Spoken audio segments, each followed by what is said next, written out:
What's going on, guys? I'm John Griffith, founder of Max Fortitude Fitness. Now, in an earlier video, we kind of broke down the firefighting career field and we took a look at the common movement patterns that we have within firefighting. We took a look at some of the common injuries that we have, and I gave a few recommendations as far as what we can do fitness-wise to help improve your readiness. Now, we're going to close out this week by taking a look at a workout that we can do that directly mimics the stuff that you're going to see on the job. So I'm going to explain the workout, the movements, I'm going to demonstrate them, and I'm going to show you how each of these movements relate to what you'll encounter in the job. So before we get started with any of this, these workouts are going to be minimally based, and what I mean by that is that it requires a minimal amount of equipment as well as time. So whether you're at home doing this or you're at the station, you don't have a whole lot of equipment, you can still get this workout in and get some good benefits from that. Now, along with that, before you get into any type of workout, make sure that you guys are properly warming up. So you need to spend 5 to 10 minutes doing a general conditioning exercise, be it biking or rowing or running, just something that's going to get the blood flowing, get the body ready for an increased strain. So this is going to be kind of scenario based. Now, dealing with firefighting, our scenario for today is going to be a structure fire on the 3rd floor of an apartment building. You can see my nice little diagram here of what that would look like. So the movements of doing that, the first one we're going to have is going to be 60 step-ups. And again, I'm going to demonstrate all of these exercises here for you in a second. But 60 step-ups, and what this is going to mimic, these step-ups, is going in the facility and then making your way up the stairs. So whether you have to carry equipment or whatever it be up to the fire floor or below it, that's what we're going to be focusing on with those step-ups, is actually ascending up those stairs. Second one is going to be 50 slam balls. Now these slam balls are going to mimic making forcible entry into the actual fire room. So we'll say that there's a door that's closed, we have to gain entry into it. So we use a set of irons and tools to go ahead and get access to that. So that's what our slam balls are going to mimic. From there we go into 50 kettlebell drags and pushes. And this is going to mimic finding a victim within that room and then dragging them out. And then finally, our last one here is going to be kettlebell push presses. And this is going to mimic do an overhaul or looking for a fire extension after the main fire has been extinguished.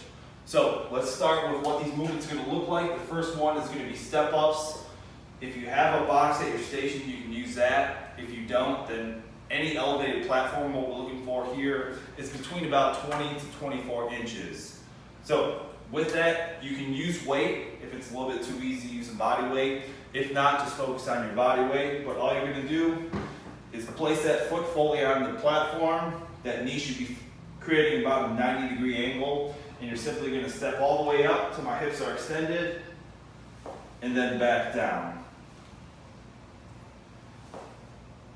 Now you can break this up however you want with it.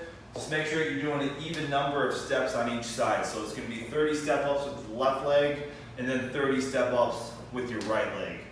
Now once you get all 60 of those complete, the next thing we're going to go on to is going to be slam balls. Now again, these slam balls mimic making entry into that room. They have commercially available slam balls that you can use. If not, you can kind of make a kind of cost-effective one. And we did this when I was in Iraq. We just took a soccer ball, opened it up, filled it with some sand, and then used a roll of duct tape to make sure that sand didn't get out. So again, that's going to spend you just a few bucks if you're not buying an actual slam ball. These are a little bit on the higher end as far as price-wise, but they're definitely worth the investment here. So slam balls, what that is, and we're going to add a little bit of a rotational aspect into this because anytime I'm doing any type of forcible entry, I have a rotational movement through that core. And again, we're trying to mimic it as close as we can to what we encounter on the actual job.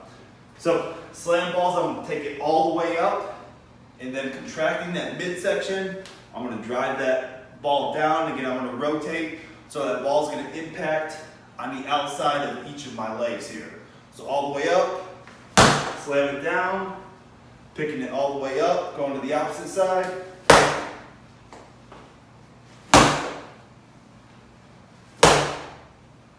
As such. And again, it's going to be 50 total, so 25 slams on each side. Break it up however you want with that. After that, we have 40 kettlebell, drag, and push. And again, this is kind of mimicking pulling that victim out. So let's say we're doing some type of knuckle drag. Two-person one, so one person's going to be pulling, the other person is going to be behind pushing them. So you're going to get on the ground, kind of in a push-up position, and what I'm going to do here is that arm's going to drag that kettlebell down and then push it up. That's going to be 1 rep, so that'll be 2 reps, 3 reps, and so on. Again, we're still breaking this up, so 20 on each side, 20 push and pulls.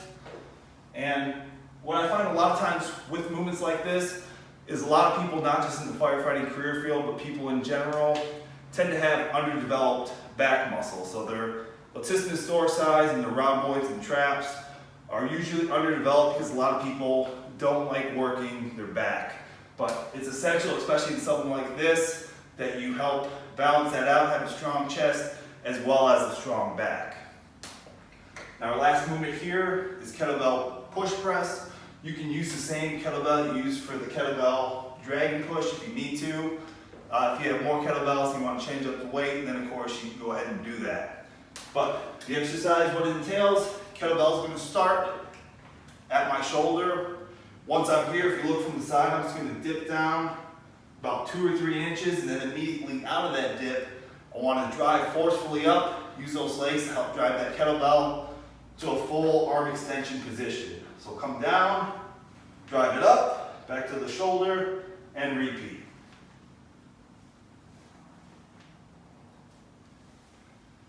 As such. And as you can probably guess, we're going to split this up the same as we did everything else. So it's going to be 15 push press per side. Hope you guys are able to get something out of this. If you do this workout, go ahead and comment below with how you felt it went, any recommendations that you think would make it better. As always, make sure that if you have firefighter friends, share this video so they can go ahead and check that out. And also law enforcement. Next week, we're going to be focusing all week on law enforcement.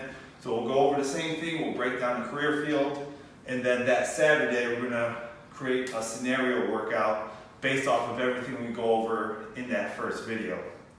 You can find us on Facebook at facebook.com/maxfortitudefitness, or you can also visit our website, maxfortitudefitness.com. Thanks for watching, guys, and we'll see you next week.